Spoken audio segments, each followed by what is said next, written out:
Seja muito bem-vindo ao primeiro Casa de El, o spin-off do Diário dos Heróis. Para quem já acompanha a gente, sabe que era um bloco dentro do Diário dos Heróis, mas agora se tornou um programa oficial. Então, estamos aqui para comentar sobre tudo do Superman, né? E para começar, uma das maiores produções audiovisual dos últimos 10 anos envolvendo o Superman, que é Superman and Lois. Uma novidade, não é só por áudio que você pode conferir esse conteúdo. Agora estamos no YouTube também, no canal do X-Manteiga. Então você está vendo o nosso rosto aí, ó.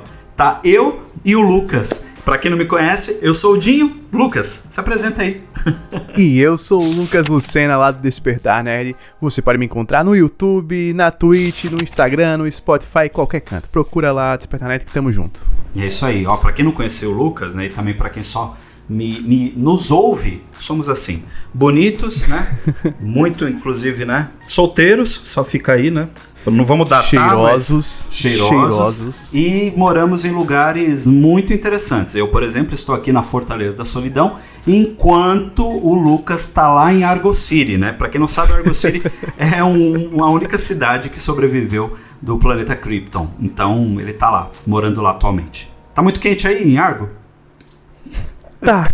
O verão aqui, ele é impiedoso, mas é bom, né? Quanto mais sol, melhor pro kryptoniano, essa é a verdade. Ah, muito bom, gostei.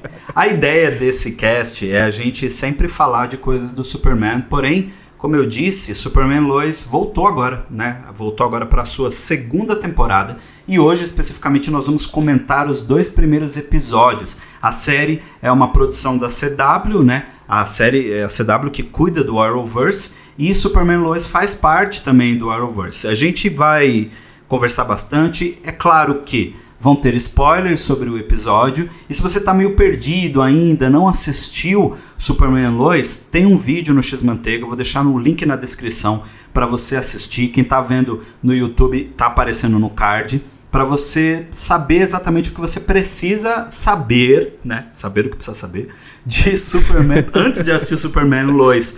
Porque algumas pessoas, eu costumo sempre dizer, né, Lucas? Algumas pessoas não conhecem ainda o Superman do Tyler Hoechlin, né? Mas ele já tá aí há, 7, 8 anos sendo o Superman. Faz tempo. Então é bom você ter essa base aí com o vídeo. E temos também uma live mega especial em que eu, o Lucas, o Ale do Não Alimente os Zumbis e também a Trícia do Coquetel de Cultura Pop falamos tudo sobre a primeira temporada. O vídeo também tô deixando aqui na descrição e no card para você conferir. Não é, Lucas? O que você tem para falar aí pro nosso ouvinte e nosso assistente sobre Superman Lois? Caro telespectador, caro ouvinte, é uma das melhores séries de 2021, né? É o Superman em sua mais pura essência. Nós vemos o Superman Smallville de volta. Já vou dizer uma coisa, se você é fã de Smallville e ainda não começou a ver essa série, você está completamente errado. Você está perdendo o tempo da sua vida. É uma obrigação para todo fã de Smallville assistir Superman Lois. O que você acha, Dinho? Eu acho que você está certíssimo, já comentamos isso em outros momentos, né? E o Jordan Kent, que é o filho, um dos filhos da Lois e do Clark, ele lembra muito o Tom Welling, né? Até numa estatura um pouco mais baixa, mas porque o Jordan é muito mais novo do que o Tom Welling quando fazia Smallville, mas lembra muito as características ali, você consegue fazer essa assimilação muito rápida. Mas, Lucas, o que a pessoa precisa saber para chegar nessa segunda temporada? Vamos resumir um pouquinho o que aconteceu na primeira temporada de Superman Lois? Qual que é a situação que foi construída na primeira temporada para a gente chegar onde estamos hoje? Tá. Eu acho que o primeiro lance que tem que saber é que o Superman aqui, ele tem 2 filhos, né? Ele tem o Jonathan e tem o Jordan. E eles se mudam... Hein? Gêmeos, que você no começo não sabe qual dos dois vai ter poderes, mas logo no primeiro episódio eles já dão uma deixa pra gente, dão uma leve enganada sobre qual dos dois vai ter poderes, e a série começa com a morte da Martha Kent e com a decisão da família de se mudar de volta pra Smallville, né? Eles saem de Metrópolis e vão de volta pra Smallville, depois o Clark perdeu o emprego e tal, aquela coisa toda, e a gente começa com esse pano de fundo, né, Dinho? Isso. O grande vilão da temporada é o Morgan Edge. Morgan Edge bem conhecido dos quadrinhos e tal, mas ele se revela uma outra pessoa, que é o Tal-Rho. O Tal-Rho é irmão do Kal-El, o Superman, o Clark, por parte de mãe, né? A Lara, a Lara, que é a mãe do Superman, a mãe biológica dele, a mãe kryptoniana, ela acaba... É que eles explicam isso agora nesse episódio, a gente vai comentar um pouco depois, né? Porque lá em Krypton, o Kal-El é o único que foi concebido de forma tradicional, digamos assim.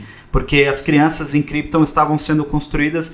Vamos colocar um laboratório, Lucas? Acho que a gente pode chamar assim. É um planejamento genético, né? Eles faziam meio que... Era meio que inseminação artificial, aquela parada toda. Mexiam geneticamente pra sair o kryptoniano perfeito sempre. Não era aquela coisa tipo... Joga o dado e já era. Não, era super artificial mesmo. E um desses filhos artificiais da então... Lara, eu sempre esqueço o nome de solteira da Lara, eu tenho que ficar olhando aqui, que eu tô tão acostumado com Lara-El, né, porque ela se casa depois com Jor-El, mas é a Lara Lor-Van, né, ela acaba tendo um filho, e esse filho é criado pelo Zeta-Rho, né, então toda a primeira temporada vai construir essa como que o Tal-Rho é irmão do Kal-El e por quê, e o que o Zeta fez, porque o Zeta tem um relacionamento muito abusivo com o Tal, né? E aí o Tal fica meio que se disfarçando em Smallville como Morgan Edge, e depois é revelado, e o Kal-El também fica, mano, tipo, eu já sou Superman há tanto tempo, as pessoas me conhecem há tanto tempo, isso é uma coisa que a gente tem que destacar. O Superman aqui já é o maior herói da humanidade. Muito tempo mesmo. A gente tem uns flashbacks e tudo. E aí ele fala, pô, agora eu tenho um irmão? Como assim? Da onde que veio isso, né? Então eles constroem bastante isso na primeira temporada. E a gente tem também uma adição, né, ao elenco de um personagem que chega meio que como um vilão, um anti-herói, mas depois quem ele acaba se tornando, Lucas? O cara é o monstro. Eu só vou dizer uma coisa. Ele chega assim, com todo mundo pensando que era o Luthor, né? Todo mundo pensa que o homem era o Luthor. E aí, quando revelam o nome do cara, é simplesmente John Henry Irons. Que aí eu vou dar uma dica pra vocês. Quando a gente chega aqui, tá completando o quê? 20 anos, Ginho? Que aconteceu a fatídica morte do Superman? 30 anos já, eu acho. É 30, né? Caraca, tamo velho mesmo, né? Tamo velho. 30 anos, caramba, é muito tempo. Faz muito tempo da morte do Superman. Mas assim que o Superman morreu, teve um rapaz chamado John Henry Irons que assumiu o manto de uma certa forma. E qual foi a forma, Dinho Lima? Como ele era chamado com aquela bela armadura e aquele martelo que destruía tudo. Chamado simplesmente de Aço. Inclusive teve até uma adaptação desse personagem para live action que foi vivida pelo Shaquille O'Neal. Eu acho que tem na HBO Max esse filme. Tipo, pô, se não tiver erro da HBO Max, se não tiver, coloque, tá? Ele é péssimo, mas só pra você conhecer o personagem, ele tá lá. E quando o Superman morre, né, na HQ, a morte do Superman, que tá completando agora o aniversário. O aniversário, inclusive, é esse ano. A gente vai fazer um especial aqui sobre isso. Aparecem 4 Supermans, né? O John Henry Irons, que acaba se tornando o Aço. O Connor Kent, que é o clone do Superman com Lex Luthor, que você pode ver na série Titãs.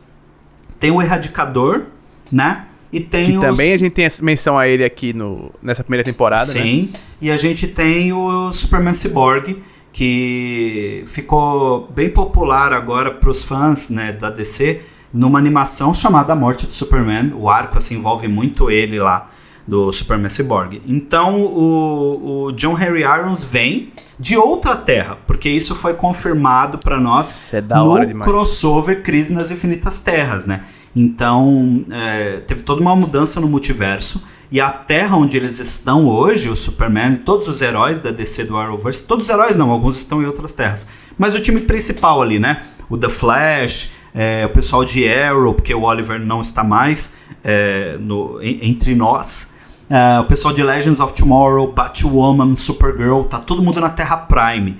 Então houve algumas mudanças e aí o John Henry Irons vem de outra terra pra se vingar do Superman. Por quê, Lucas? Porque o Superman simplesmente dizimou a população humana da Terra. O maluco deu um tilt nele lá, vou matar geral. Ele era um protetor na Terra do John Henry Irons, ele era o maior herói da Terra lá, sendo que alguma coisa acontece que virou a chavinha dele e ele decidiu matar geral, dominar a Terra e trazer os Kryptonianos de volta. E John Henry Irons quer impedir que isso aconteça na Terra Prime, né? Exato. E aí tem algumas mudanças, como por exemplo, nessa Terra, o John Henry Irons ele é casado com a Lois. E eles têm uma filha, a Natalie. Então ele vem para essa Terra e já começa a rolar uma parada dele com a Lois, porque ele toda hora que ele a vê, ele tipo trava, né? É igual o Pantera Negra quando ele vê a personagem lá da Lupita, né? Ele freeze. Nessa vibe. Ele trava. Nessa vibe. Quando ele a vê. Até porque, assim, nessa Terra não é a esposa dele, mas, pô, imagina você ter alguém que você ama muito e aí você perdeu essa pessoa, você chega em outra Terra e essa pessoa é idêntica à pessoa que você perdeu. Não, e tá casada com o assassino dela, né? Exatamente. Então, é muito surreal isso. Mas as coisas acabam mudando durante a temporada. Ele vem com esse propósito de destruir o Superman, mas ele vê que o Kal-El da Terra Prime não tem nada a ver com o Kal-El do mundo dele. A Lois ajuda muito nesse sentido. E aí termina a temporada com todo mundo aliado contra o Morgan Edge. O Morgan Edge, de certa forma, o que ele tentou fazer? Ele tentou reconstruir Krypton. Engraçado que todo vilão kryptoniano quer vir pra Terra. Quer reconstruir Krypton. Zod tentou fazer isso e o Tal-Rho tenta fazer a mesma coisa, colocando consciência kryptoniana nas pessoas, né? Ali ele começa com Smallville. Como que ele faz isso? Ele faz isso através de uma máquina criada pela mãe deles, né? Do Kal-El também, a Lara, chamada Erradicador. E esse erradicador, ele é usado para isso, para trazer essa consciência. Os planos deles são frustrados e a gente termina a temporada com isso, né? Tipo, Morgan Edge não, Tal-Rho agora é preso, né? Por um consenso ali entre o Kal-El e o exército americano. E aí a gente tem o retorno, aí o John Henry Irons fica nessa terra, mas ele veio pra cá sozinho. A filha dele, a Natalie, tinha ficado na outra terra. Até que ela pega uma nave e consegue vir pra Terra Prime. Então termina a primeira temporada, ela chegando no Rancho Kent. Eu preciso falar Rancho Kent por causa de Smallville lá no SBT. Era Rancho Kent. Ela chega na fazenda dos Kent com a nave, e aí ela encontra o pai, os dois se abraçam, tem todo aquele momento. Só que aí ela chama a Lois de mãe. E aí fica aquele lance e termina aí, a temporada. Acabou. Né? Só que cliffhanger, né? Exato. Aí tem esse cliffhanger que a gente vai entender melhor, e a gente vai entrar agora no primeiro episódio da segunda temporada, né, que estreou agora em janeiro, chamado What Lies Beneath, né? Que numa tradução literal significa o que está por baixo. E realmente esse é um tema que vai englobar todos os personagens nesse episódio especificamente. Então vamos dar uma recapitulada aqui de como a temporada começa, Lucas. A gente não tem mais o General Lane, que é o pai da Lois, cuidando do DOD, que é o Departamento de Defesa ali, né? A gente tem o retorno da Natalie, eu acho que isso é importante também, e a gente já tem todo esse contexto do multiverso. Mas, Lucas, você lembra por que Lois e Natalie vão ser muito importantes agora nessa temporada? É um dos episódios mais importantes da primeira temporada, né? Porque a Lois, em um certo momento, a gente vê ela fazendo uma terapia e tal, lá nos flashbacks, e não dá pra entender muito bem porquê. Parece que ela tá tendo uma crise no casamento com o Clark, mas não é bem isso, né? Ela perdeu uma filha, ela tava grávida, ela perdeu uma filha, que essa filha se chamaria Natalie. Era o nome planejado pra essa filha dela, era Natalie. Ela precisou, obviamente, de muito tempo pra se recuperar psicologicamente dessa perda. E quando ela vê a Natalie chegando e chamando ela de mãe, é um impacto que ela congela. Ela mesmo fala, ela congela, ela não sabe o que fazer, ela não sabe como reagir.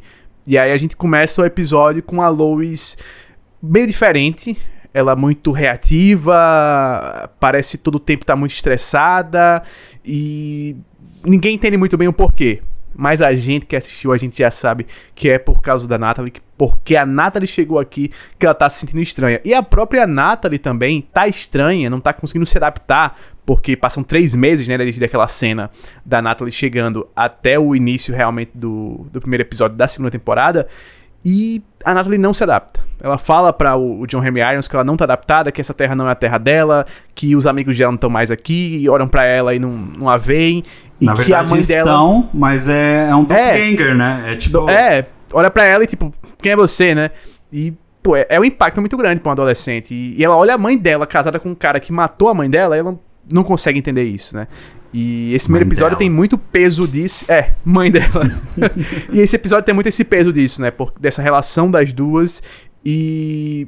isso eu acho que vai ser uma coisa que vai ser levada muito pra frente nessa temporada, da relação das duas e da relação da Natalie com a família da Lois Lane aqui. Nesse primeiro episódio é o que o Lucas falou, ele fica meio que... eles ficam mostrando os dois lados. Tanto nesses 3 meses, o que a Natalie vem passando e o que a Lois vem passando. A Lois, ela muda, ela dá água pro vinho, ela tá bem irritada, ela tem uma discussão muito boba com o Jordan. Ela fica muito pistola da vida com o Jonathan, porque o Jonathan agora, vamos já falar do Jonathan, o Jonathan agora tem uma namorada nova, né? A Candice. E a temporada já começa com a Candice dando alguns conselhos pro Jonathan. Não, que não ouve o Clark, né? Ele não ouve o Clark. O Clark dá o mesmo conselho, Ele, mano, eu acho que não é isso não, a Candice fala a mesma coisa, ele, pô, pode crer, né? Não, e o Clark atrás, né? Tipo, não é possível, mano. Tipo, tá muito apaixonado, né? E aí o Clark tem que sair, porque ele ouve um chamado, ele tem que sair, e um chamado específico, tá? Que eles vão apontar bastante isso depois. O Clark vai pra Coreia salvar um submarino que tava Coreia do Norte, né? Isso, Coreia do Norte. Coreia do Norte, que tava em perigo ali. E tanto que isso vai gerar um problema geopolítico que a gente vai falar daqui a pouco. Mas algumas pessoas, até ouvi umas pessoas falando no Twitter, que o chamado do Clark, né, quando ele ouve alguém, o Kal-El, é meio seletivo, né? Mas aí eu te falo, mas gente, pô, o cara não é Deus, né? Não é o todo-poderoso, entendeu? Tipo, não tem que ser seletivo, não dá. E também não tem um monte de desgraça acontecendo ao mesmo tempo. E eu acho que é muito mais uma representação cinematográfica que eles dão pra gente do que realmente o poder dele. Obviamente que o cara tá escutando a todo momento, numa frequência mais baixa tudo, e na hora que ele presta atenção que, opa, essa aqui tá meio estranha, o cara vai lá, foca, e aí a gente sente, quando dá esse foco, a gente vai aquele barulhinho, e aí a gente vê o que ele tá ouvindo, né? Não só isso, quando ele quer expandir a superaudição, ele geralmente ou vai para um limite do céu dentro da Terra, ou ele expande mais ainda saindo da órbita da Terra para pegar até aquela panorâmica ali. É como se ele aumentasse o poder de alcance dele, né? Isso, a gente vê isso desde os quadrinhos. O Injustice. O Jordan, né? O Jordan mesmo passa por isso também, né? Sim. No Injustice tem uma coisa bem legal. No jogo. No primeiro jogo, toda vez que você ganha uma luta com o Superman, a vinheta de transição sobe. É ele subindo e ouvindo as pessoas, né? Tipo, help! Aí ele desce e volta pra Terra. Então, essa série mostra muito isso. Mostra que tem essas influências. E já que a gente falou dessa cena do submarino, Lucas, uma das coisas que eu mais gosto de Superman Lois são essas cenas grandiosas do Superman. Na primeira temporada a gente tem ele fazendo isso também. E aqui, mano, é demais, cara. Ele na chuva, levantando o submarino como se fosse um peso de 20 quilos, tá ligado? E lá só Cara, isso é muito Superman. É muito Superman. Zack Snyder faz muito isso com o Superman do Henry Cavill. Tanto em Man of Steel, tem bastante disso. Acho que tem toda uma sequência Batman vs Superman, né? Tem toda aquela sequência. Isso, Batman vs Superman tem mais essa grandiosidade. Ele levando aquele naviozão nas costas é bonito demais. É muito bonito. O foguete, né? Ele pegando o foguete também. É muito legal isso. E eu acho que essa grandiosidade do Superman era algo que a gente já não via há muito tempo em live action. Mas voltando a falar um pouco da Lois e a Natalie... Agora tem um detalhezinho nessa parte, hein? Tem um detalhe muito importante, que o Superman, quando cai na água, quando está chegando lá, ele deu uma explosão e liga uma paradinha na cabeça dele ali, hein? Ser que tava lá na temporada passada, ficou adormecido, a gente vê aquele laranjinha piscando, e ele meio que começa a perder a consciência, algo lá dentro começa a quebrar na mente dele, e ele e os caras estão quase morrendo, ele debaixo d'água, mas aí ele consegue se controlar. E eu acho que isso vai cobrar um pouquinho lá na frente. Com certeza, e é uma coisa que a gente já estava especulando pelo trailer da segunda temporada, é que essa pessoa seria o Brainiac, né? Que estaria tentando entrar na mente dele. Lembra que eu acho que a gente até fez uma live falando sobre isso, a gente apostou um pouco sobre isso. Mas não é. Já é revelado pra nós no final do primeiro episódio, a gente vai falar daqui a pouco sobre isso. Mas eu ia voltar pra Natalie, né? Voltando pra Natalie e a Lois, tem esse lance porque o que acontece? O Lucas explicou bastante, mas só vou trazer um pouquinho do contexto, um pouco mais. A Lois, ela perdeu uma filha depois de 18 meses que os gêmeos nasceram. Depois de 18 meses ela ficou grávida novamente e aí ela perdeu essa filhinha. Então, assim, ela revela isso no final do episódio. Já vamos falar o que acontece, né? As duas acabam se aproximando e no final... Tanto porque a Lois... não sei se vocês sabem, mas a Lois, ela foi... Principalmente dentro do Arrowverse, está contextualizado isso. Ela foi abandonada pela mãe. Tanto ela quanto a Lucy, que é a irmã mais nova dela. Então o General Lane criou as duas. Então por isso que, né, ele criou ela. E criou daquele jeitão também, né? Militar, enfim. O cara é o general, né? Exato. Então as minas são raçudas e muito guerreiras, porque, né, tipo, enfim, um pai muito duro e só o fato também de ser mulher já pesa muito, né, na sociedade, enfim. As duas são incríveis, mas tem essas coisas que são traumas que a série vai mostrando pra gente ter uma contextualização maior. E a Lois revela que quando ela vê a Natalie, ela não sentiu nada. E ela se culpa por isso. E aí o Clark fala, mas você não tem que se cobrar, porque ela não é nada sua. Não, mas eu era a mãe dela. Não, você não é a mãe dela, né? O Clark sutilmente conversa bastante com ela. O Clark, mano, palmas aqui, né? Porque o Clark, ele é muito paciente, cara. Tipo, ele é muito paciente com tudo, assim. Ele é muito... É um exemplo mesmo de Superman. E a Lois é uma mulher incrível, que segura muito a onda. Não é fácil também, né? Ser mãe em tempo integral, jornalista... Ela tem um Pulitzer. Não, quem se mudaria pra Smallville depois do Pulitzer, né? Não, exato. Quem iria pra Smallville? Com a carreira lá em cima. Então, assim, ela é incrível também, mas tá passando por esse problema. Quem nunca, né? Essa série também mostra, gente, muito da humanidade dos personagens, tá? Coisas muito corriqueiras que todos nós podemos passar. Então, logo pro final do episódio, elas se acertam. E, Lucas, você reparou? Não sei se você pegou isso. Vamos ver. A Lois vai encontrar com o John e a Natalie lá na lanchonete. E a Natalie vê a Lois, porque ela não quer falar com ela, e sai. E aí elas vão pra rua e a Natalie senta num banco. E a Lois se aproxima, senta no banco junto com ela. Que banco que é esse? Aquele banquinho da Martha Kent, o banquinho que a gente também vê na temporada passada, a Martha conversando com o Clark antes de ir embora, é o banco que ela costumava sentar e tal. Então é o banco onde as mães conversam com os filhos. E é muito legal essa analogia que a série faz, porque a Natalie é órfã, né? Ela tá sem a mãe, é órfã de mãe, vem de fora, vem de uma outra terra. E a Lois está ali acolhendo ela, né? Não é uma adoção ainda definitiva, mas eu quero você na minha vida. É isso que elas chegam num acordo ali. E é basicamente Kal-El e Martha também, né? Então, essa analogia eu achei perfeita. Me emocionei na hora que vi isso. E para quem tá boiando o negócio do banco, é quando a Martha morre, eles criam esse monumento. Esse banco, ele é em homenagem a Martha Kent. Mas falei muito, Lucas Lucena, aqui. Dei um resumo. O que mais que a gente teve nesse primeiro episódio aí? Você lembra? Olha, a gente teve que eu acho que é talvez uma das segunda ou terceira coisa mais importante do episódio, a relação da Sarah Cushing, que é filha da Lana, com o Kyle e namoradinha do nosso querido Jordan Kent.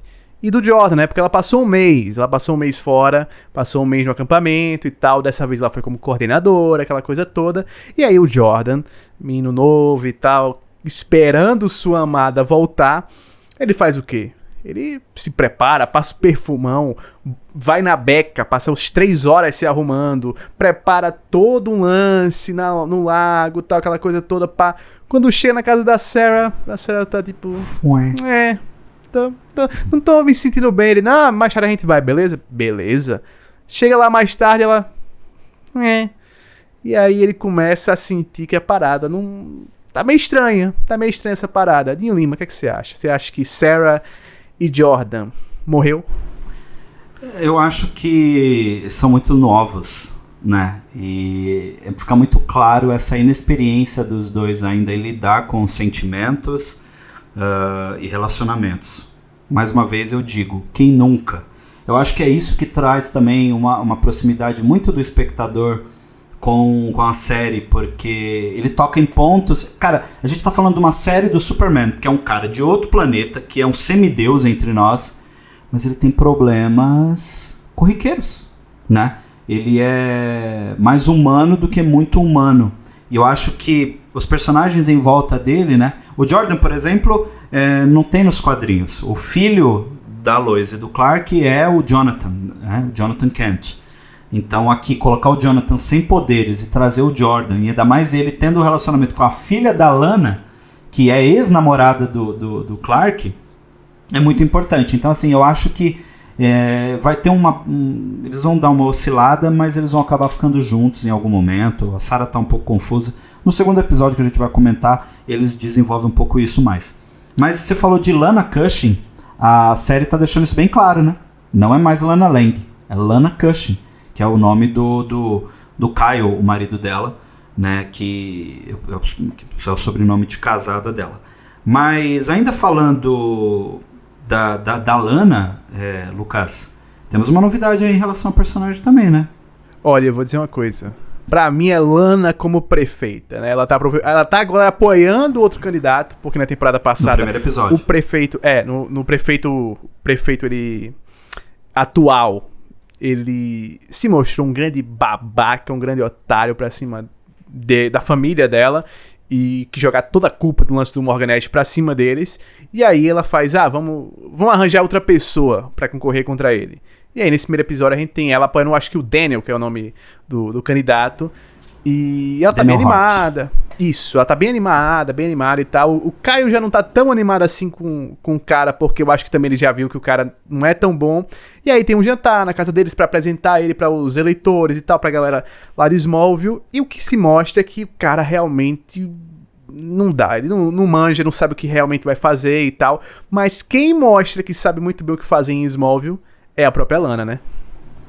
E isso é uma passagem de bastão também sendo concretizada nessa temporada, porque a Marta e a Lana eram muito próximas, e a Marta é um exemplo para todos os cidadãos, né, de Smallville, e a Lana segue muito os passos da Marta. Então, inclusive Smallville tem isso, né? A Marta Kent vira senadora, se eu não me engano, eu acho que se não for senador, é deputado, né? Logo após a morte do Jonathan, né? Eu acho que ainda quando o Jonathan tá vivo, ela já começa... Não, quando o Jonathan tá vivo, ela começa a ser assessora do Lionel Luthor. E aí depois ela acaba ganhando um pouco mais de destaque e ela vira senadora. Eu acho que é isso mesmo. Quem tá vendo aí e pode comentar depois para ver se eu tô certo ou errado. Ela vira senadora. E aqui a Marta ela tem essa posição política, mas não um cargo específico. Então, provavelmente, se ela tivesse viva, a prefeita seria ela, né? Ela que concorreria, com certeza. Tem jeito. Principalmente nesse momento. Mas aqui a gente percebe que tem alguma coisa errada com o Daniel, como o Lucas falou, e aí a Lana com certeza assumindo esse legado. O episódio termina... aí a gente vai finalizar o primeiro episódio. Termina com um abalo sísmico na mina, né? Lembra da mina? Que acho que a gente precisa trazer um pouco do contexto, né, Lucas? O que aconteceu na primeira temporada na mina ali, que o Morgan Edge fez? Ele tava simplesmente atrás, né, da KX, agora que chamam? É KX? A KX, que é a tal da Kryptonita X, que era o que ele usava realmente pra fazer as brincadeirazinhas dele lá com o Erradicador, pra dar poderes à galera, porque ele passava consciência, mas beleza, passou a consciência e você continua no corpo de um ser humano que não faz nada, né? O kryptoniano, ele quer voar, ele quer bater na galera, ele quer soltar o laserzinho pelos olhos, e aí precisa da KX, a Kryptonita X, pra você ter os poderes. E ele explora essa mina em Smallville, porque é o ponto onde caiu o Kal-El, e Smallville é muito fértil em KX, né? E daí ele começa lá a explorar e tal, abre essa mina, e nessa temporada a gente já começa a ver que tem mais coisinha lá embaixo nessa mina, né? Exato, e termina o primeiro episódio já trazendo quem é essa criatura, digamos assim. E ali os fãs de Superman, os fãs, né, já entenderam, e os criadores da série também já falaram, já tem um monte de confirmação sobre isso. Inclusive no último Diário dos Heróis a gente confirmou isso também. Aquela figura que aparece no final do episódio vindo com um soco, né, e saindo ali da mina, é o Apocalipse. E aí você vai se perguntar, você que de repente só conhece a série, mas quem é o Apocalipse? O Apocalipse é simplesmente um ser criado por cientistas kryptonianos que deu errado. E aí deu tão errado que jogaram botaram ele dentro de uma espécie de cápsula, e ele ficou vagando pelo universo durante anos, até que ele caiu na Terra. E aí ele ficou soterrado, e um dia ele despertou. Essa é a história dos quadrinhos. Quando ele sai ali dando aquele soco, isso é uma referência clássica. No quadrinho acontece isso também. E qual quadrinho é esse? É o quadrinho que a gente falou lá no início, que está passando esse ano, vai rolar uma comemoração, que é o Superman, né? A morte do Superman. Então, olha aí, tudo se construindo, né, Lucas? Que a gente já tem o John Henry Irons, e que tá em A Morte do Superman, e agora o Apocalipse. Então a grande preocupação... A gente já tem um potencial Superboy ali também, lá dentro, se você pega o Jordan, apesar de ser uma parada diferente, ser um filho, mas ele tem os poderes, não do mesmo nível, porque ele tem a parte humana dele, e a gente ainda tem um potencial aí de ter um terceiro, né, talvez. Sim, sabe? Que a gente vai comentar mais agora no segundo episódio. Mas Apocalipse cara, tipo, o Apocalipse matou o Superman na morte do Superman. Então, assim, há uma expectativa muito grande, um pouco de medo também, porque é uma adaptação difícil de fazer. É um ser muito grandioso, com um histórico muito extenso e amplo dentro da mitologia do Superman, né? Da mitologia, da antologia do Superman. Então, enfim, qual a tua expectativa, Lucas? Eu tô gostando, mas tô um pouco apreensivo, viu? Eu tô com medo porque, assim, quando a gente pensa no Apocalipse, é um personagem que foi adaptado nos últimos anos, eu acho que 2 vezes, né, pra live action. A gente teve ele no Batman vs Superman, e eu acho que Krypton também adaptou ele, né? Krypton adapta o Apocalipse. Krypton adaptou, inclusive, o mais bonitinho do que o Batman vs Superman. Ficou mais legal. E eu acho que o grande problema com o Apocalipse é você dar um pouco mais de personalidade a ele. Que eu acho que é sempre o problema com esses vilões que são mais força bruta, que são mais esses seres feitos pra matar. Porque se ele só é uma máquina de matar, sem ninguém por cima puxando as cordas e sem ele ter muita personalidade, ele acaba virando um vilão muito blasé, muito chato. Então, se eles forem adaptar realmente o Apocalipse, ou eles têm que procurar ou dar uma personalidade pra ele, que eu, pelo menos pessoalmente, eu acho que não seria o caminho mais legal, talvez, mas dar um contexto melhor. Né? Fazer ele ser usado de uma maneira melhor. Alguém tá usando dele, ou melhor ainda, ele ser esse ser que quer realmente destruir a Terra, e aí a gente vem com o lance do DOD, que também é do final do episódio, e o Superman querendo proteger a Terra, como acontece nos quadrinhos, se sacrifica. Eu acho que tem que ser um lance mais assim. Se for deixar ele muito ali pra Smallville, ou só ser uma máquina que sai batendo em geral, eu acho que pode ser meio problemático. E também tem que ter o ponto onde ele apresenta na temporada, né? Eu acho que ele não pode sair tão cedo ali e começar a bater em geral. Eu acho que ele tem que ser apresentado mesmo, sair pra o cacete lá no final da temporada pra gente ter uma briga só e já era. Mas posso te falar, eu tenho muito medo de eles adaptarem a morte do Superman, tipo, matar o Kal-El. Sim. Eu acho que seria muito piegas, tá ligado? Tipo, acho que seria muito desnecessário. Que é outro lance também que já foi feito nos últimos anos, né? Tem a morte do Superman em Batman vs Superman, literalmente. Temos em Batman vs Superman, tem a animação que tá na HBO Max também, Superman Doomsday, acho que no Brasil ficou eu tenho uma teoria agora. Sabe quem eu acho que é o Superman que vai morrer? John Henry Irons, talvez. Talvez eles metam um lance do John Henry Pode Irons ser. morrendo, até pra fazer uma homenagem ao personagem, mostrar uma perspectiva diferente, né? Um Elseworld da morte do Superman, né? Pode ser. A gente já viu, inclusive, em Crise nas Infinitas Terras, já rolou também uma morte do Superman. Quando o Lex Luthor sai pelo multiverso matando todos os Supermans, né? Tanto que ele vai lá tentar matar o Tom Welling também, mas aí o Tom Welling tá sem poderes, né? O Superman do Tom Welling, o Clark Kent do Tom Welling, de Smallville. A gente vê antes uma cena anterior da Lois, que a gente tá vendo esse Superman Lois agora, segurando o Kal-El nos braços, porque ele matou o Kal-El daquela dimensão. Então, assim, enfim, eu acho que tem o lance do Apocalipse, o Tauro, a gente vai comentar agora no segundo episódio, também é uma bomba relógio, e a gente tem a possibilidade de, nessa temporada, ver também o Superman, como chama o Superman do Injustice, cara? Eu ia falar Superman ditador, mas é outro nome que Porque ele não é ditador, ele é meio que o Superman... Que é o Superman do regime, né? O Superman do regime, é o Superman que lidera o planeta Terra, né? Ele tá lá tomando conta do planeta Terra e tal, mas é meio que ele se diz um Superman protetor. Ele se diz que é o Superman que tá protegendo a Terra e tal, mas tem um nomezinho específico. Esqueci o nome, Esse Superman, ele tá presente aqui, Superman Lois também, provavelmente ele é o Superman da Terra do John Henry Irons, né? Mas aí ele tá com uniforme preto e tal, então é outro rolê.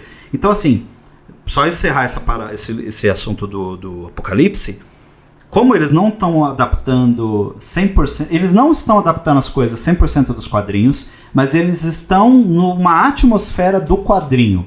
Então é uma adaptação que é fiel, mas ao mesmo tempo eles mudam algumas coisinhas que deixam a trama mais interessante. Então fica essas lacunas aí, né? Tipo, o que o Apocalipse vai fazer? O Superman de outra Terra pode aparecer também.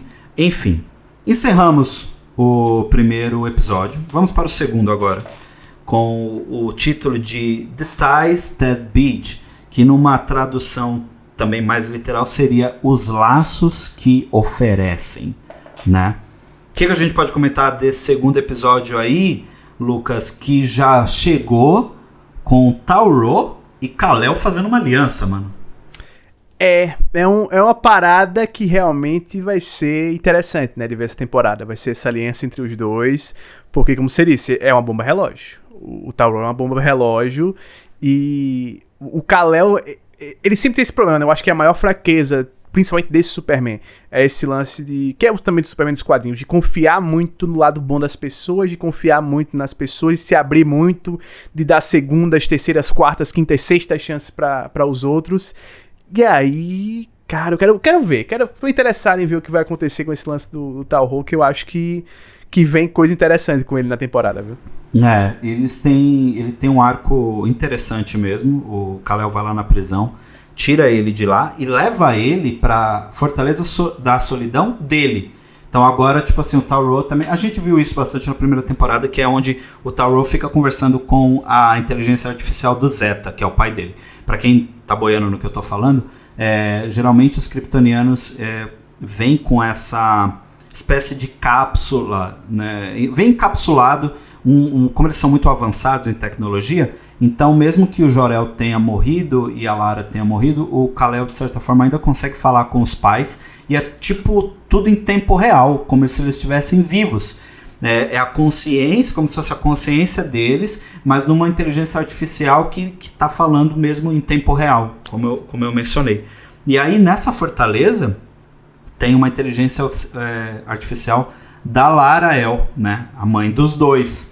E foi muito interessante porque ela dá uma ignorada total no Tauro, né? Tipo, nossa. Pergunta pro Kal-El: Kal-El, meu filho, é você? Quem é esse meninão que tá com você? É o Jordan, né? Oi, vovô. E você quem é? Você quem que é? Tu, brother? Fazendo eu sou.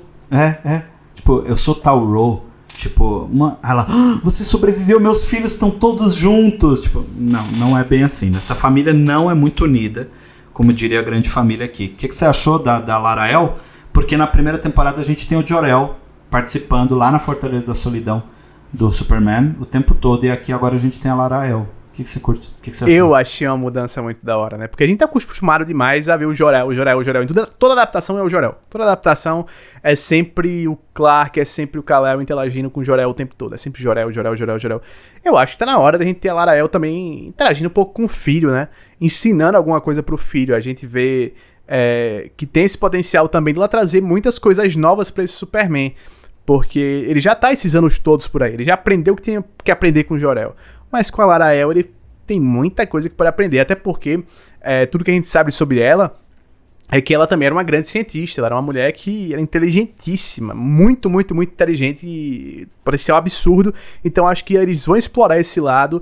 E ela vai ser muito bem utilizada. Inclusive eu gostei até mais dela do que do Jor-El da primeira temporada, viu? Eu também. Eu acho que tem que levar essa inteligência pra Fortaleza da Solidão do Superman também. E lembrando que a Lara tem uma participação também na primeira temporada, mas é só a consciência dela que acaba entrando na Lana, né? E aí ela acaba ajudando no todo aquele rolê contra o Tal-Ho também na primeira temporada. Mas agora a gente a vê de corpo presente. Então, eu achei muito, muito bacana isso. Mas o Tal-Ho, como sempre, né, cafajeste e se vira contra o Kal-El. Mas, mano, o Kal-El, às vezes, essa ingenuidade dele... Não dá. Putz, eu tô sem poder.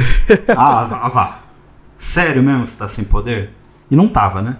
Nunca queria estar. Nunca queria estar. E eu gostei do Jordan indo pra cima, né? O Jordan indo pra cima foi muito legal. O Jordan, putz, caraca, eu não esperava que ele fosse pra cima daquele jeito, hein? Porque na primeira temporada a gente vê o Jordan sempre mais... ele sempre é um cara mais que se mostra um pouco mais medroso na primeira temporada, que não sabe controlar bem os poderes, que não é aquele cara tão corajoso contra o pai sempre foi, ele sempre tem aquele medo de se colocar na frente do perigo e tal, e agora a gente vê que ele virou total a chave, que tipo, os acontecimentos do final da temporada fizeram com que ele ficasse um cara muito mais confiante, que começasse a se comportar como um herói, né? Não, totalmente, e ele usando a visão de calor, dando uma fritada no tio, foi animal, tipo... E ele, pai, eu vou pra te proteger. Porque o Kal-El continua passando mal com relação às dores de cabeça e às visões que ele tá tendo. Com certeza isso é fruto, no final do episódio, a Lois, ele e o John, eles entendem que isso é por conta dos abalos sísmicos. Então é uma conexão ali com o Apocalipse. Como eu disse, o Apocalipse tem esse lance kryptoniano. Então deve ter alguma coisa a ver ali também. Ele deve ter uma conexão com o Kal-El, é por isso que ele está sentindo essas dores fortes, né? Então... Um Dorflex resolvia, né? Um Dorflex kryptoniano resolvia esse problema. Sim. que o Telex, inclusive, deve ter lá na Fortaleza da Solidão, no armário de remédios. Eu gosto muito dessa transição de Fortaleza da Solidão, eu acho muito legal, mostrando toda essa parte dos kryptonianos aqui na Terra. Que mais que a gente pode falar desse segundo episódio aí, Lucas? Porque teve também um pouco mais de interação. Você que gosta. Lucas gosta muito do elenco Team. Então eu gostaria que você falasse do elenco Team, um pouco da relação da Sarah com o Jordan, que mudou agora. Ela conta uma parada pra ele. E a aproximação de uma relação muito legal entre a Sarah e a Natalie. O que rolou? Pois é, a gente tem a Sarah revelando pra o Jordan que no acampamento rolou um beijo, né? E aí muita gente esperava, depois de ver o primeiro episódio, que ela tinha conhecido um cara, um bonitão e tal, mas ela beijou uma menina, beijou a Audrey, né? E ela se mostra que ela tá muito confusa em relação aos sentimentos dela com o Jordan por causa disso. E o Jordan, ele sente, né? Obviamente ele sente o impacto dessa notícia e ele fica meio mal, dá pra ver que ele não sabe o que sentir, né? Eu acho que essa é a palavra certa, né, Dinho? Ele não sabe muito bem o que sentir. E, de novo, é uma situação que é legal de abordar, porque se a gente pensa no Superman e nos filhos do Superman em específico, se a gente pensa nos quadrinhos do John Kent, foi revelado que ele é bissexual. E você traz uma personagem teen bissexual pra a série do Superman, já que você estabelece... Porque, assim, pelo menos a forma que eu vejo, tudo que estabeleceu até agora do Jonathan Kent, eu acho que não leva muito... Queria quebrar demais o personagem agora, nesse momento, fazer isso.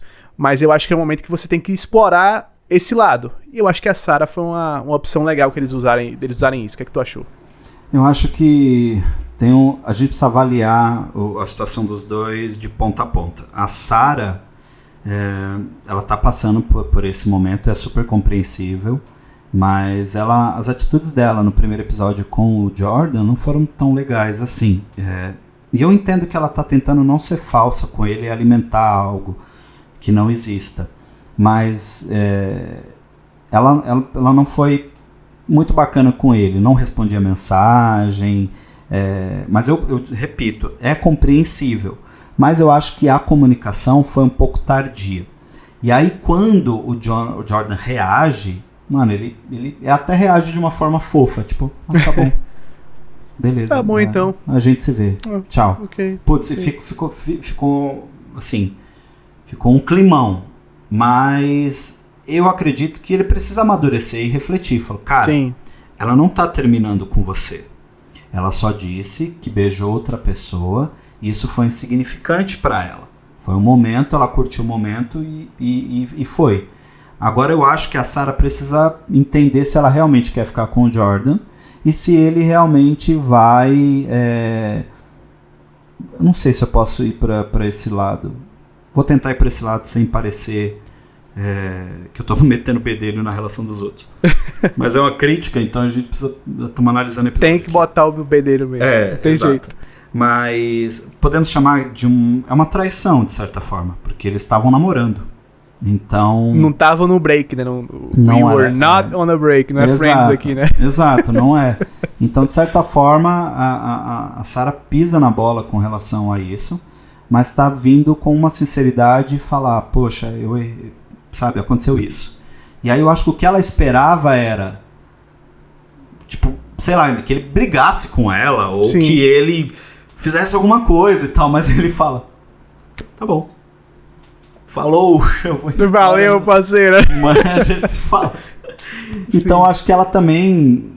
Os dois estão vivendo por uma... Eu quero ver mais disso. Eu acho que isso pode porque ela também é um personagem que já mostrou na temporada passada que tem outros problemas, né? Teve problema de relacionamento dela com os pais, o problema dela todo, né, crescendo, aquele lance dela ter depressão e tal, que se mostra na primeira temporada que ela teve depressão muito forte e tal, ela convive com isso, e é uma forma que ela se conecta com o Jordan, são através desses problemas, e eu acho que isso é o que a gente mais sente quando ela trata o Jordan daquela forma do primeiro episódio, né? Porque, pô, o cara tava ali com você a primeira temporada a todo momento, foi o cara que ele apoiou, o cara que você apoiou ele, tiveram uma relação tão legal, não foi uma paixonite, não foi tipo, os dois sentiram paixão, atração pelo outro e foi, não. Foi uma coisa bem desenvolvida desde o começo da temporada. É uma relação que não foi da noite pro dia, né? Pra ela, no mês e tal, rolou o negócio, mas quando você voltar, você tendo feito a parada errada, você agir daquela forma, eu acho que é o que a gente mais sente, né?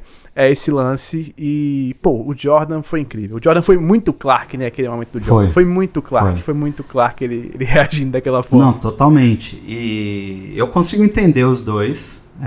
Acho que eles vão ficar juntos ainda, mas é um momento de eles refletirem e pensarem melhor sobre hora de ter esse relacionamento, sim ou não, né? Vale a pena botar na balança se essa pessoa mesmo, vale a pena, o que você quer com essa pessoa, eu acho que cabe um pouco aqui, são situações completamente diferentes, mas cabe um pouco aqui da reflexão da Lois com a Natalie. Por que eu quero você na minha vida? Entendeu? Ou por que você me quer na sua vida? Então, eu acho que tem que ter um balanço geral e eles vão ter que descobrir isso sozinhos, né? E tá rolando uma parada muito forte entre a Sarah e o Kyle também, o pai dela, né? Eles estão fazendo o projeto do carro juntos lá, que a Natalie acaba ajudando e tal. Então, acho que a amizade da Natalie com a Sarah também vai ser importante, vai ser bem legal ver esse desenvolvimento. Então, acho que tem muita coisa para acontecer. Mas vamos falar um pouco do Jonathan agora, que assim... Vamos cravar aqui para as pessoas que estão assistindo e ouvindo a gente, vocês vão falar. Pô, o Dinho e o Lucas falaram. O Jonathan vai ganhar poderes nessa temporada, tá? Não tem jeito. Não tem jeito e vai ser através da KX. Porque isso mostra que... Já mostrou o segundo episódio que ele tá se sentindo ofuscado pelo menino lá que, tipo, tá ganhando massa, tá ficando fortão. E da onde que veio isso? E a gente sabe... que o Tag Harris, que é aquele menino que ganhou superpoderes lá na primeira temporada, agora trabalha pro DOD. Tanto que o Kal-El vai para uma emergência de um terrorista lá que tá no meio de um galpão lá querendo matar todo mundo. E aí ele não consegue ajudar por conta do que ele tá vivendo, né? Das visões, da dor de cabeça. E aí chega... A gente não tinha falado sobre isso, né, Lucas? Mas agora o G.O.D. tem um cara chamado Anderson. O timezinho dele. Tem que ele montou um time de Supermans e colocou lá o Supermans não existe, né, no de inglês. Supers, né? Eu acho que é mais. Que tem mulher também e tal. É verdade. E aí ele criou lá esse grupo e o Tag Harris está recrutado. E aí o Kal-El até fala pra ele, né, você tá recrutando um menino que nem tem 18 anos ainda e tal, tipo... Então tem um pouco disso também, então unindo. O cara tá formando uns X-Men, né? Uns X-Men meio estranho, assim. Completamente. É os X do KX. É o MMA, porque aqui é Metal Humano, né? Metal Humano, é verdade. E aí eu acho que vai ter um pouco de conexão com o Jordan também. O Jonathan. Até porque o Tag tem a mesma idade dele, está inserido. Talvez ele trombe o Tag em algum momento. E pergunte, como é aquela parada lá? Melhorou? Me dá a paradinha aí que tu tá tomando, irmão. Me dá um pouquinho do que tu tá tomando, exato. Doidão. E pode ser que esse menino do time de futebol também esteja tomando. Pois é. Os caras tudo na bomba, né? Adolescente é um caso sério. É um caso tudo sério. Tudo na bomba. KX é o Whey Protein de Smallville. É isso. Não, e sabe o que eu acho que seria interessante? Eu acho que pode e vai rolar... É do Jonathan ganhar poderes e ser recrutado. E ele, tipo, aceitar ser recrutado, porque o que a gente vê na primeira temporada é que ele tem muito esse lado militarista do avô dele, né? Ele tem essa admiração, tem esse apreço por armas e tal, quer sempre estar em combate. Ele tem esse lado da mãe dele de ser mais estratégico. Ele mostra que ele puxa muito mais essa coisa do lado da mãe dele, do Slade. E aí pode ser que ele queira realmente, veja uma oportunidade de carreira também, entrando pro exército e tal. Porque ele no time de futebol americano, ele não tá se sentindo bem. Em casa, ele não fala muito mais disso, mas tá na cara que também ele se sente ofuscado pelo Jordan, né? E aí ele, como todo adolescente, ele contradiz os poderes e tá no exército como uma forma de ter um espaço pra ele, né? Ter um local pra ele. E tem o lance do namoro também, porque a Candice apoia ele em tudo e qualquer decisão. Então, sim, ela pode ser também uma pessoa aí nesse momento que vai ajudar ele a tomar essas decisões e ir pra esse caminho, né? O Jonathan ajudou bastante o John Henry Irons na primeira temporada, meio que aprendendo algumas coisas ali com ele, da tecnologia, da terra do John e tal. Então ele tem essa vontade aí de ser alguém com essa oportunidade. Ser útil, né? Ser útil, exato. Se sentir útil. Que é uma coisa também que o Jordan tem feito muito isso. Porque se você for parar pra pensar, ninguém sabe que ele é super. E ele não pode falar, entendeu? E ele já tá vivendo toda essa torta de climão com a Sarah, e aí ele fala, né, pro pai, fala, putz, eu quero ir com você pra Fortaleza porque eu quero me sentir útil. O Jonathan também quer se sentir útil, né? Então, assim, eu acho que dá pra explorar isso com bastante profundidade. Caso do Jonathan, o máximo que ele pode vir é aqui pra Fortaleza, ali do lado. Visitar o nosso amigo Raul Oliveira. Abraço, Raul. O Raul da Fortaleza da Solidão, da Fortaleza da Solidão. Grande abraço pro Raul. Raul gosta de Superman Lois, com certeza ele vai assistir aí os nossos reviews. Mas eu acho que é isso, essas coisas que a série tem apresentado agora, principalmente na segunda temporada, vão ser esses conflitos. Aqui, nesse segundo episódio, a gente já pode falar também que a Lana definitivamente vai virar a prefeita, é óbvio. Ela. A gente não falou disso, né, Lucas? Você quer falar dessa parte? Que o Daniel desistiu, né? O Daniel, assim, esperado, né? O Daniel, o cara não tava preparado, não era dele. Meio que jogaram ele ali no fogo, ele foi meio que um tapa-buraco, porque precisavam de um concorrente pro prefeito atual. E aí a gente vê que realmente a única preparada para bater de frente com o cara é a Lana. Porque ela tem um conhecimento sobre a cidade, ela tem um conhecimento sobre a administração, tem experiência política, né? Conhece as pessoas, tem uma conexão com as pessoas, não tem o peso que o Kyle já teve, que o Kyle é um cara que a gente tem esse peso das coisas erradas que ele fez e da forma que ele agiu errado na temporada passada. Ela, ao contrário, ela... Todo momento ela tentou fazer a coisa certa, né? Ela se mostra uma pessoa muito mais disposta. Tem essa proximidade dela que ela tinha com a Martha. Ela via a Martha como mentora e tal. Eu acho que ela é a mais preparada. E ela ainda conhece os podres do prefeito atual, né? Politicamente falando, pra uma batalha pra pegar voto, né, na hora da campanha, ela é muito mais fácil de derrubar o cara do que qualquer outro candidato. Então acho que ela é o nome correto e vai ser legal ver essa briga política entre os dois ali.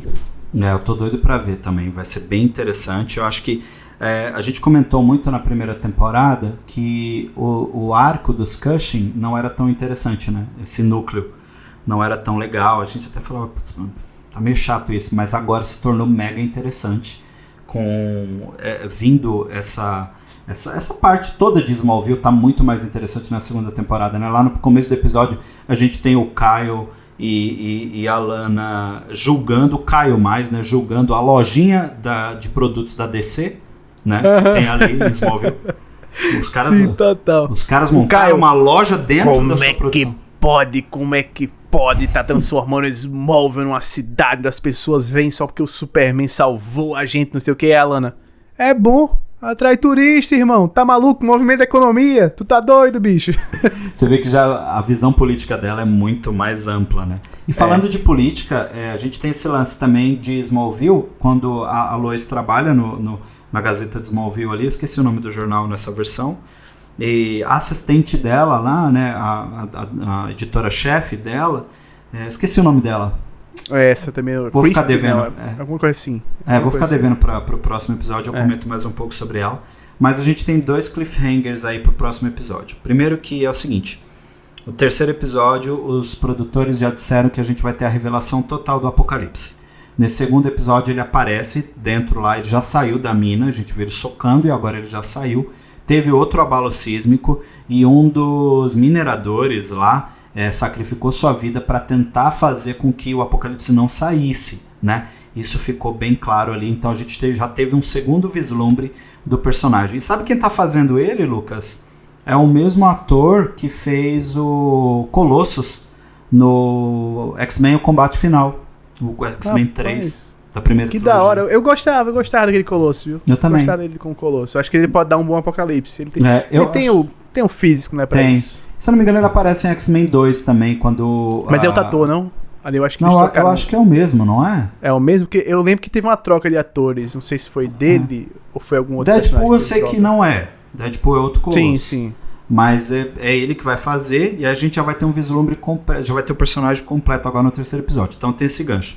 E como eu falei da mineradora ali e tal, a gente viu que tem uma gerente cuidando, né? Tem uma empresa que está cuidando, que é a Star alguma coisa, que eu esqueci o nome agora, que está cuidando da mineração ali por conta da KX. Estão cuidando, junto com o governo e tal. E aí tem uma pessoa que é a porta-voz do job ali, e a Lois e a editora dela vão lá, né? Saber o que está acontecendo e tal, ter mais informações. E aí, nesse rolê, quando termina, né, elas não conseguem muita informação, aí acho que a Chris, acho que é Chris mesmo, enfim, Chris. Ela fala, né, tipo, eu senti que ela não faltou com a verdade. Mas no final do episódio, ela faz uma ligação, e quem que tá nessa ligação aí, Lucas? Palpites, quem você acha que é?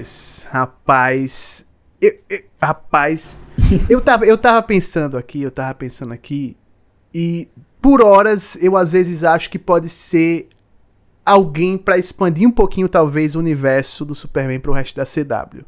Algum personagem novo. Algum personagem novo ou talvez um personagem recorrente, sabe? Algum personagem de Flash que vai voltar só pra ter uma aparição, pra ter alguma conexão. Às vezes alguém de Black Lightning, alguém assim, ou alguém de Supergirl que eles querem trazer assim de volta pra não ficar fora e tal. Mas específico, eu ainda não tenho nenhuma teoria pra ninguém específico. Eu tenho, vou cravar aqui. Mande. Acho que é o Lex, mano. Acho que é o Lex? É o Lex, porque assim... mas a gente já viu o Lex em Smallville, a gente já viu o Lex no cinema, a gente já viu o Lex na Supergirl. Mano, o Lex, ele acompanha o Superman pro resto da vida, mano. Entende? É tipo a Coringa e Batman. Então, não vejo nenhum problema em trazê-lo É que nem a galera novamente. puta. Não sei se você chegou a ver uma galera puta com umas teorias que tinha que ia aparecer o Batman em algum momento da trilogia do Matt Reeves. Ou ia aparecer o Batman. Superman. Ia aparecer o Coringa. A gente espera que o Batman E esteja o lá. Batman Pelo tem que menos ele tá aparecer. no trailer. Não, o Coringa, disseram, não, em algum momento na trilogia do Matt Reeves ele planeja colocar o Coringa. A pessoa, o Coringa de novo. Pô, Coringa e Batman tem que ter uma Tem hora, que ter, pô. Não tem tem jeito. que ter. Lex É e Superman tem que ter também, não tem Sim, jeito. e a gente tem um Lex Luthor bem estabelecido no Arrowverse agora, que é o Lex Luthor do John Cryer.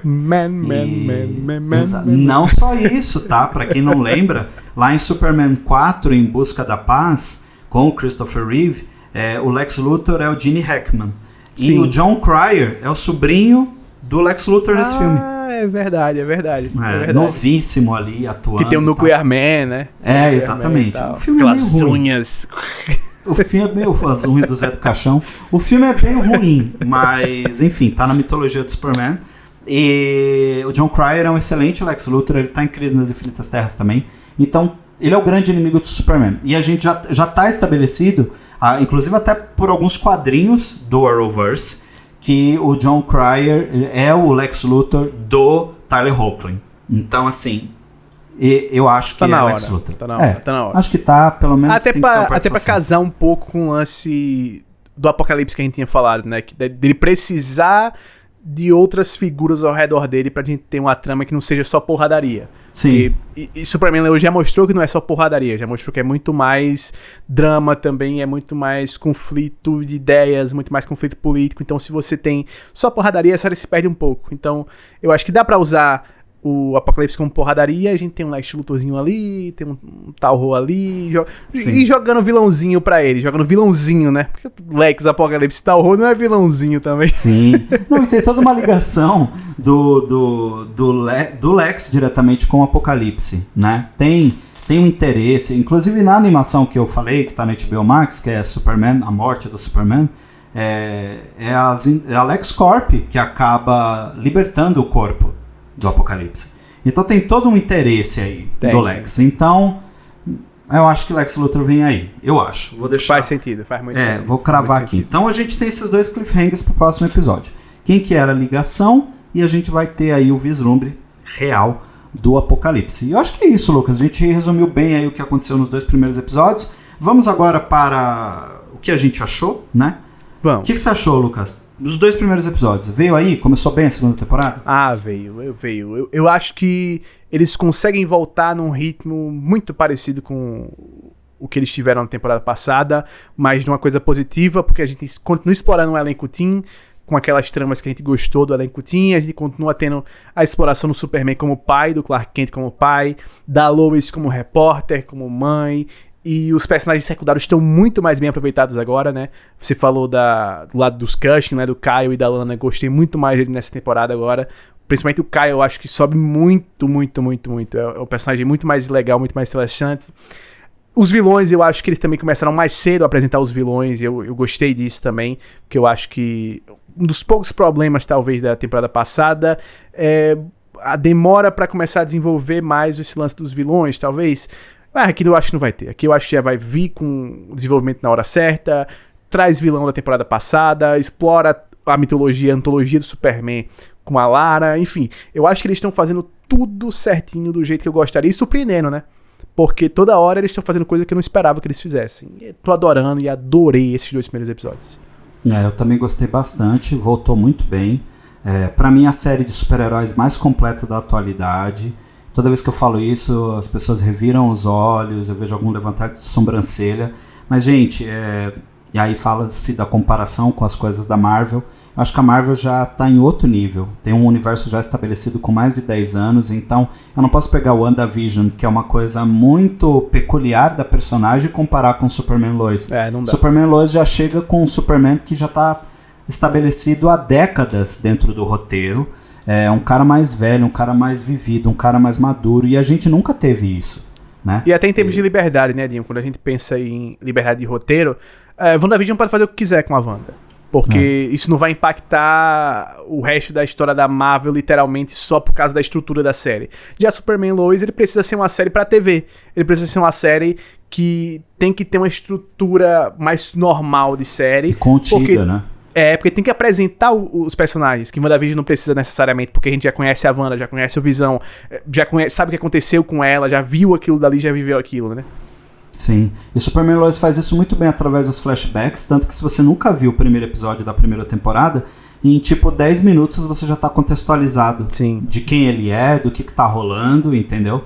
Então, pra mim, a série mais completa de super-heróis da atualidade, sim. Espero que alcance muito mais pessoas. Pra quem não sabe, pra quem tá pegando essa live aqui só... não ligo pra spoilers, eu só queria conhecer o trabalho, sou muito fã do Superman, caí de paraquedas aqui. Assista Superman Lois, tá lá na primeira temporada toda na HBO Max, a segunda temporada agora. E a HBO Max já confirmou que os episódios semanais chegam toda sexta-feira, tá? Então, nos Estados Unidos sai a terça, pela CW, canal de TV, chega no Brasil na sexta-feira, e os nossos vídeos, as nossas análises vão ao ar no sábado. Especificamente esse vídeo aqui está indo fora do sábado, mas os outros vão ser no sábado. Então, assiste o episódio na sexta ou acorda cedo no sábado, alguma coisa assim, no café da manhã e assiste o episódio e depois vem bater esse papo com a gente. Esse primeiro episódio teve uma duração um pouco maior, porque falamos de 2 episódios, mas a gente vai tentar conter tem um recap, pouco mais. Né? A gente ainda deu uma extra do recap da primeira temporada pra galera. Exato. Então, não percam esse novo trabalho aqui, A Casa de El. Gostei bastante, vou repetir aqui, muito. A temporada voltou com tudo. E é isso. Se você gostou desse vídeo, deixa o seu joinha, não esquece de se inscrever no canal se você não está inscrito. E você que está ouvindo a gente pelo seu agregador de podcast favorito, se não está seguindo a gente, começa a seguir. Se você está no Spotify, ativa lá o sininho e as notificações para você não perder nada. No YouTube também ativa esse sininho. E recomenda a gente, né? A gente tem lá no Spotify principalmente, agora você pode classificar o podcast. Então, classifica o Diário dos Heróis, A Casa de El. 5 estrelas, tá? Por favor, por favor. A Casa de El é um produto do Diário dos Heróis, é um produto X-Manteiga, então tá aqui esse multiverso, né, do X-Manteiga com a Casa de El e o Diário dos Heróis. Então, não perca. E é isso. Mais algum recadinho, Lucas? Só agradecer a quem nos assistiu, agradecer a oportunidade de estar aqui falando sobre Superman Lois, que é essa série sensacional, e dar aquela dica de sempre: assinem o HBO Max para assistir, para não perder nenhum episódio dessa série, que vale muito a pena. Vale muito a pena mesmo. E quem não tá assistindo ainda e é fã do Superman, fã dos super-heróis, é um vacilão ou uma vacilona.